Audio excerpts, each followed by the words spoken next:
Kushtia battalion মাদকদ্রব্য ও চোরাচালান বিরোধী অভিযানে একদিনে প্রায় 11 লাখ টাকার মাদক ও চোরাচালানি মালামাল জব্দ করেছে। অভিযানে একজন আসামিকেও আটক করা হয়েছে।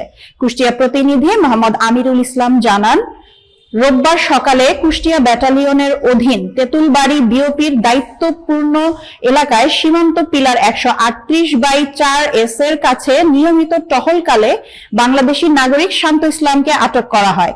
তার কাছ থেকে ভারতীয় 6 কেজি গাঁজা ও নগদ 410 টাকা উদ্ধার করা হয়।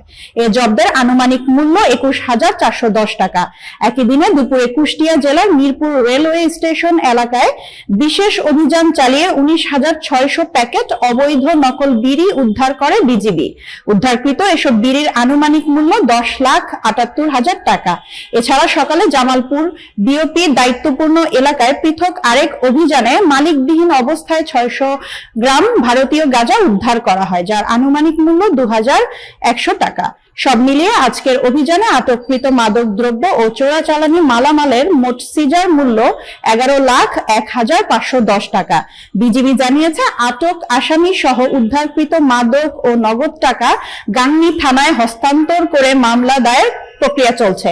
মালিকবিহীন মাদক ধ্বংসের জন্য ব্যাটালিয়ন সিজার স্টোরে এবং অবৈধ নকল বিড়ি কাস্টমস অফিসে জমা দেওয়ার কার্যক্রম প্রক্রিয়াধীন রয়েছে।